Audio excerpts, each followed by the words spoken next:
L'émission de cette semaine est dédiée à la Refoua Shelema de Alice Aïcha Batrachel.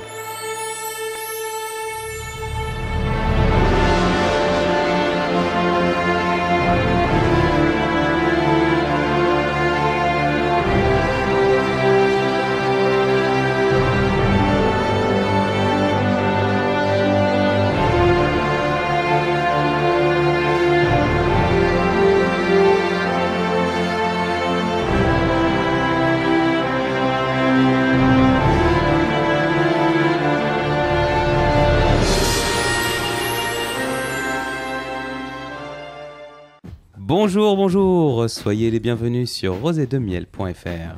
C'est la paracha de la semaine, le 23e épisode.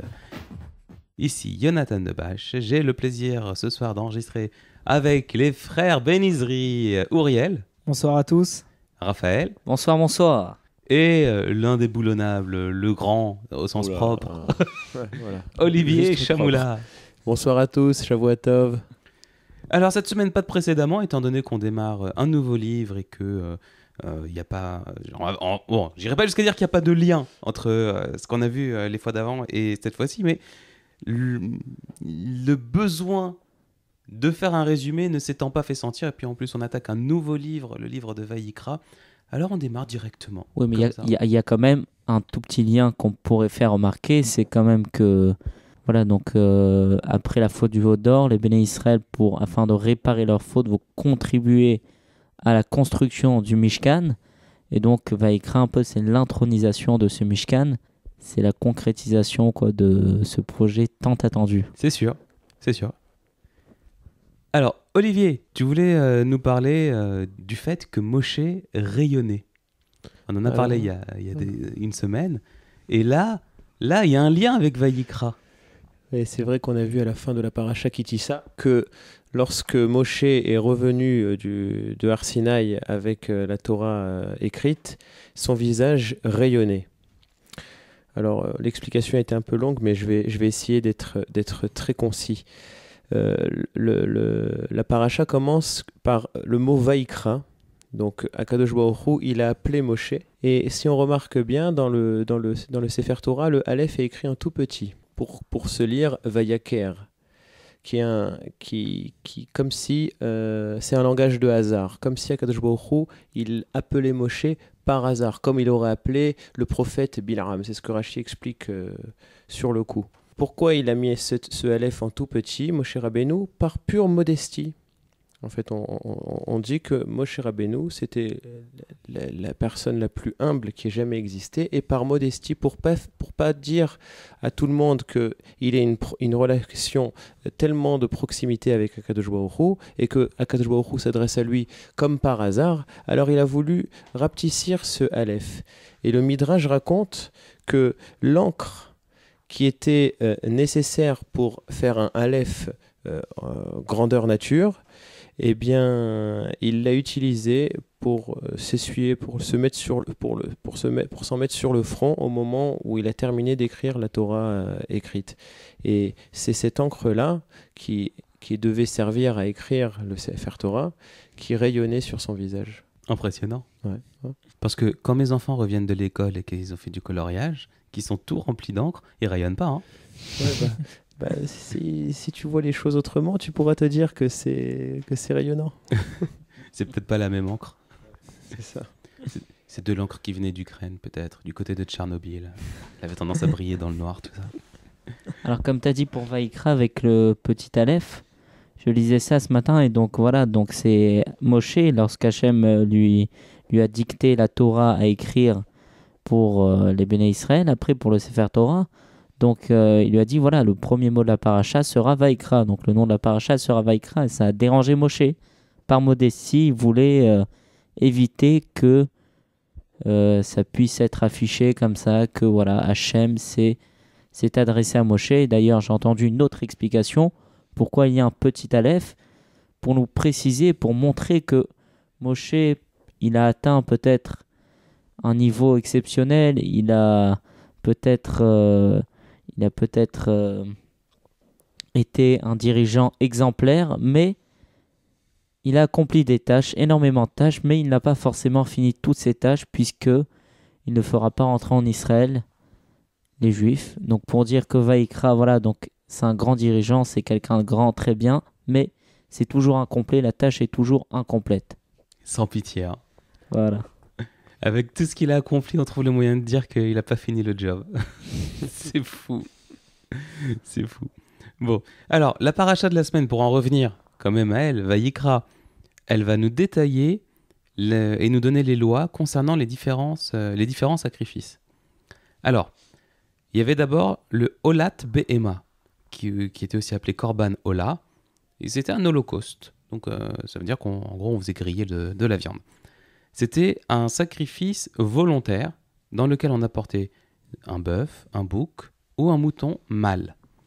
Dans quel cas est-ce que quelqu'un devait apporter donc ce type de sacrifice ? C'est quelqu'un qui n'avait pas accompli une mitzvah positive.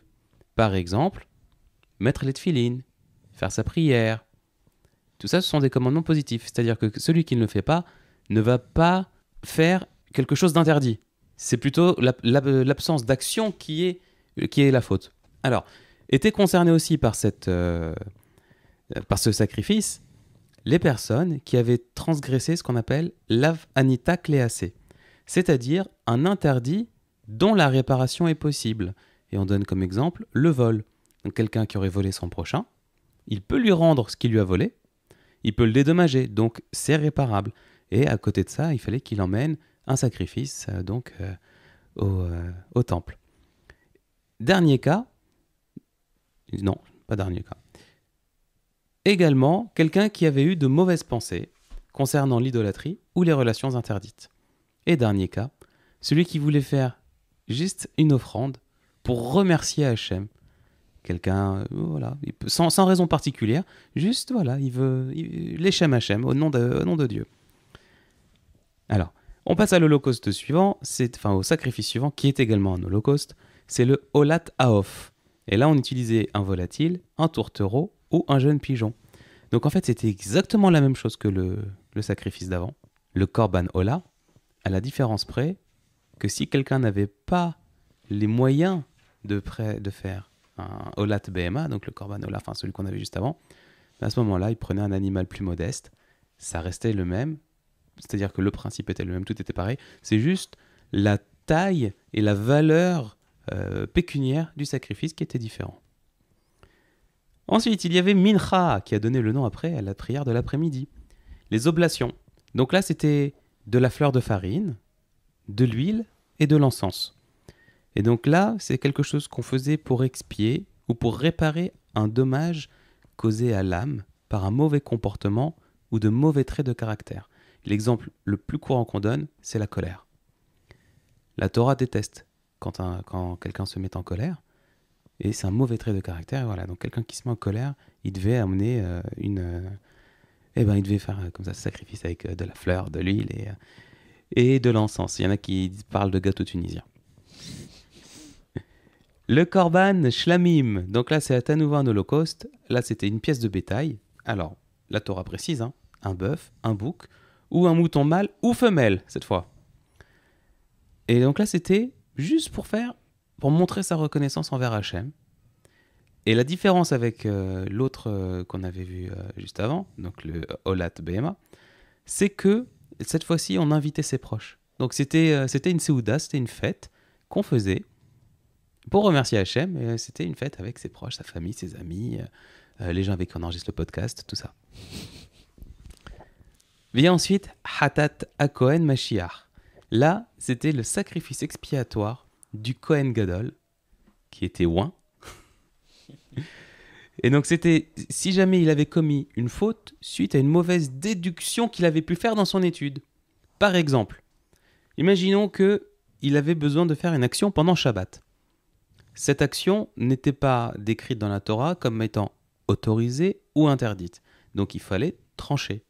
À ce moment-là, il va s'appuyer sur d'autres raisonnements qu'il a vus dans la Torah pour faire un postulat et dire, eh bien, étant donné qu'on a vu que dans telle situation c'était autorisé, telle situation c'était interdit, le cas qui se présente devant moi ressemble au cas dans lequel c'était autorisé, donc ça veut dire que c'est autorisé. Et bien des fois il se trompait. Et donc si jamais il se trompait, à ce moment-là, il avait commis un interdit, et eh bien cet interdit, pour le réparer, il fallait qu'il fasse ce korban-là, ce sacrifice-là. Ensuite, le Alem Davar Shel Sibour. Celui-là, il était apporté par le Beddin. Alors, on rappelle ce que c'était un Beddin. Est-ce que quelqu'un veut donner la définition d'un Beddin? Un Beddin, donc c'est une assemblée de 70 sages, quoi. 70 justes, oui, voilà, absolument. 70 justes. Donc, qui vont juger, trancher. C'est ça, lorsque deux personnes avaient un différend, c'est l'équivalent d'un tribunal. Sauf qu'ils décidaient pas que de choses juridiques, ils décidaient aussi, ils faisaient des tas de choses. Et si jamais il y avait des choses qui avaient été faites par le peuple à cause d'une mauvaise direction du Beddin, eh bien à ce moment-là, c'est le Beddin qui était redevable et il devait offrir une vache. Atat Anassi, là c'était le sacrifice expiatoire du prince. Alors c'est quoi un prince? La Torah a défini ce que c'est un prince. Elle dit, c'est un homme qui n'a aucune autorité au-dessus de lui, mis à part Hachem. C'est la définition du prince. Aucun homme ne peut le contrôler. Et donc en fait, c'est le cas de figure qui se présente. Si jamais un juif aurait dû emmener un korban hatat, bien le prince, c'est la même chose, sauf que ça s'appelle un hatat anassi, le sacrifice du prince. Anassi, c'est le prince. Si je peux ajouter quelque chose concernant le passouk qui décrit le korban anassi, dans le verset, il y a écrit Asher Nasi Yecheta. Et Rachid, sur place, compare le mot Asher, donc quand un prince péchera. Asher, quand, Nasi, un prince, Yecheta, et il fera un péché. Eh bien, il compare le mot Asher au mot Ashré. Ashré, qu'est-ce que ça veut dire? Ça veut dire heureuse est la génération. Ashrei Yoshvevetecha, on dit chaque jour dans la tfila. Heureux sont ceux qui résident dans ta maison, dans la maison de Dieu. Alors, Ashrei, heureuse est la génération dont le prince fait un korban. Qu'est-ce que ça veut dire? Heureuse est la génération dont le prince fait un korban. Parce que normalement, un prince qui n'a rien d'autre au-dessus de lui qu'Akadosh Baruch Hu, eh bien, il est censé avoir une certaine gave, un certain orgueil. Et donc, il ne devrait même pas avoir à se repentir. Il y a une histoire que j'ai lue sur Rabbi Raphaël Baruch Toledano, Zecher Tzadik Bekadosh Livracha. Donc, je rappelle que le Rav Baruch Toledano, c'était un grand rabbin à Meknes et qui est à l'origine de beaucoup de Sfarim, mais il est très connu aussi pour son Kitsur Shulchan Aruch, que beaucoup d'entre nous, beaucoup de Marocains aussi, suivent vraiment de façon très pointue. Le Kitsur Shulchan Aruch, donc pour ceux qui ne connaissent pas, c'est un recueil des lois qui sont suivies par certaines communautés. Globalement, il y a celui des Ashkenazim, donc on va dire les Juifs d'Europe essentiellement, et il y a le Shulchan Aruch des Sfaradim, qui est donc celui de tous les Juifs d'Afrique du Nord. On peut schématiser comme ça le monde juif. Et après, on trouve aussi le Shulchan Aruch spécifique des Marocains et ainsi de suite.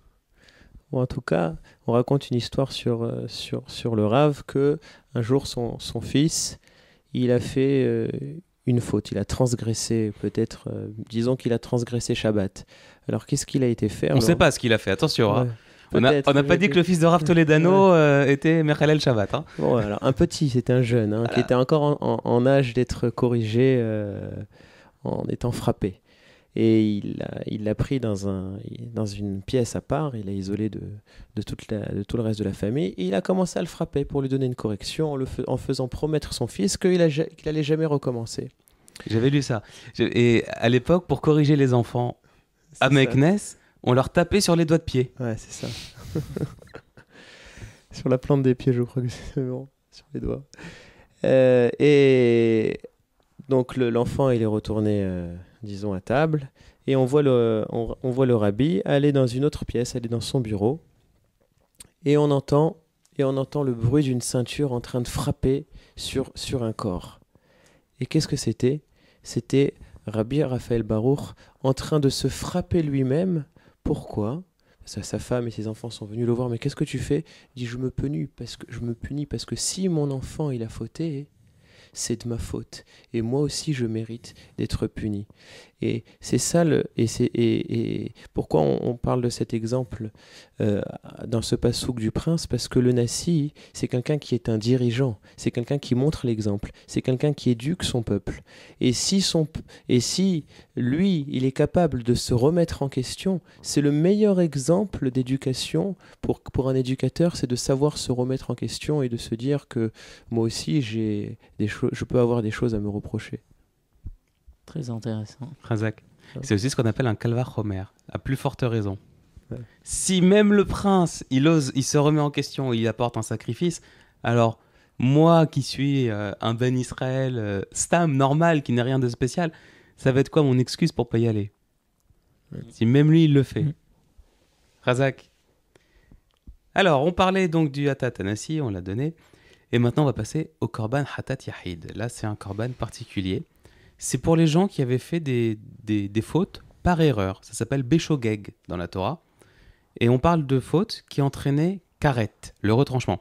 Alors je sais que cette semaine, on utilise beaucoup de termes nouveaux en hébreu. Vous allez voir, c'est tout le temps les mêmes qui reviennent, vous allez vous y faire. Puis on rappellera à chaque fois ce que chacun veut dire. Donc dans la Torah, il y a deux types de fautes, deux types d'interdits. Il y a ceux qui entraînent karet, le retranchement. Donc on va dire que la personne n'était... pas excommunié, mais mis à l'écart. Et il y avait ce qui était passible de mort, mita. Et selon l'interdiction qui était transgressée, la personne n'était pas sujette à la même punition, forcément. Alors attention, là on est en train de parler dans l'absolu, c'est-à-dire de quoi la personne est passible. C'est comme quand on regarde la loi française, quelqu'un qui fait un excès de vitesse, il est passible de perdre des points, il est passible de payer une amende et il est passible d'aller en prison, selon la vitesse à laquelle il roulait. Bon, eh bien, de la même manière, voilà, c'est pas forcément appliqué, ça dépend aussi de la personne qui est en face et qui va appliquer ou non la sentence. Et donc, on va beaucoup parler de avérotes, de fautes qui sont coupables de mort, mita. Eh bien, il faut savoir que les cas réels où quelqu'un avait été condamné à mort dans la Torah par un Beddin, par un tribunal, sont rarissimes. De tête, il n'y en a eu qu'un. Quelqu'un peut confirmer? Non? Alors, il y a certaines... les avis sont très divers à ce sujet dans la Gemara. Il y en a qui disent c'était un tous les 70 ans, d'autres jamais. Il n'y a aucun Beddin qui n'a pratiqué aucune sanction. Parce qu'à chaque fois, on essayait de trouver des circonstances qui faisaient que Exactement. on ne pouvait pas le condamner. C'était ça la force du Beddin. Oui. J'ai entendu aussi que on disait sur un Beddin que s'il faisait une condamnation à mort plus d'une fois tous les 70 ans, il était considéré comme un Beddin meurtrier. Sanguinaire même. Ouais, c'est ça. Je crois que c'est le mot qui est employé. Donc c'est ça. Donc afin de faire une condamnation à mort, c'était vraiment, il y avait des circonstances, il y avait beaucoup de paramètres qui rentraient en jeu, donc Bien sûr. il y avait beaucoup de circonstances atténuantes. Et alors, il faut savoir que pour que quelqu'un soit condamné pour quelque chose, il fallait qu'il y ait 2 témoins contre lui. Et il fallait aussi qu'il ait été prévenu. Donc ce qu'on faisait, c'est que, imaginons que on a un voisin qui ne fasse pas Shabbat, et ben on n'allait pas le voir en lui disant hey, t'as pas le droit de conduire la voiture Shabbat, c'est interdit. Parce que si on le prévient, il est au courant. Il a plus l'excuse de dire je n'étais pas prévenu. Et si jamais quelqu'un va le prévenir, personne n'ira dire tu sais, lui, Shabbat, je le vois, il aime bien. Hein. Parce que s'il y a 2 témoins contre lui, à ce moment-là, il peut être condamné. Et donc, on trouvait toujours le moyen de ne pas faire condamner les gens. Alors après, il faut savoir que le fait d'être condamné à mort, c'était pas une punition en soi. C'était une expiation.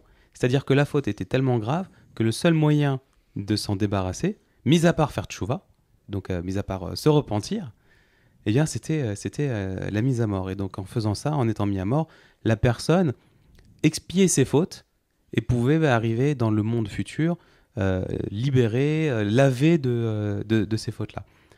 Ceci dit, ça n'arrivait pas. Voilà, donc pour revenir à notre sacrifice, le Korban Hatat Yahid, celui-là, donc c'était si la personne avait fauté par erreur et que la faute qu'il avait fait entraînait karet, le retranchement. Et alors il faut savoir qu'il y avait 3 cas où ça ne fonctionnait pas. Le premier cas, c'est si jamais c'était des fautes qui avaient un rapport avec Shabbat. Deuxième cas, si c'était une faute qui avait rapport avec l'idolâtrie. Et troisième faute, alors là ça devient plus puissant, si jamais il ne faisait rien, à l'exception des fautes pour lesquelles il ne pouvait pas le faire. Exemple, quelqu'un qui ne va rien faire de la Torah, qui va juste respecter Shabbat. On pourrait croire qu'il peut aller faire le sacrifice. Eh ben non, il peut pas. Et d'ailleurs, quand on parle de Béchogeg, par erreur, il y a 2 manières de faire quelque chose par erreur. On dit qu'il y a dans la pratique, c'est-à-dire que, par exemple, quand on mange la graisse de l'animal, il y a des graisses qui sont interdites dans le bœuf, et il y a des graisses qui sont autorisées. Imaginons que quelqu'un ait confondu la graisse interdite avec la graisse autorisée. C'est quelque chose, il s'est trompé. Vraiment, c'est une erreur humaine. C'est un type de Béchogeg. Il a cru qu'il mangeait la graisse autorisée alors qu'il mangeait l'interdite. Exactement. Et après, on dit qu'il y a un autre type de Béchogeg. Il y a celui aussi qui a mal interprété. Par exemple, je sais pas, il va dire « Ouais, non, mais c'est bon, ce produit-là, il est sur la liste des produits cachers. Que je connais. Ça fait longtemps que j'achète. » Et en fait, non. Ça, c'est encore autre chose. Là, c'est une erreur de jugement, d'appréciation. C'est pas une erreur de... Voilà. Donc, ça dépendait... c'était juste histoire de donner l'information comme ça. Et donc, quelqu'un qui respectait tout... Enfin, qui ne respectait rien, pardon. Quelqu'un qui respectait rien, sauf ce qui rendait interdit de faire ces sacrifices-là, eh ben, on l'acceptait pas parce que faut pas abuser. Voilà. Et dernier type de sacrifice, les sacrifices à valeur variable. Korban au Leve Yored. C'est le nom. Alors, il y avait 3 cas où les gens étaient concernés. Il y avait Shvuat Haedut, c'est les témoins convaincus de parjure. Alors, comment ça marche ? Imaginons qu'il y ait deux hommes qui aillent voir un Beth Din et ils disent « Vous savez, on a vu cet homme-là faire ça alors que c'est interdit. » Celui qui était visé, celui qui est accusé, le témoignage des 2 hommes, c'est ce qu'il fallait pour le faire condamner.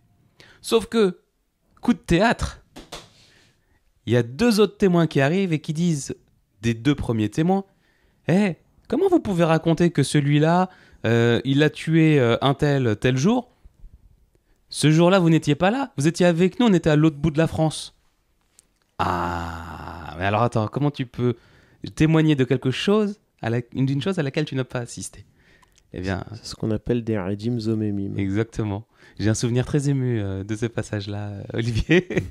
On a étudié ça ensemble, il me semble. Oui, je sais.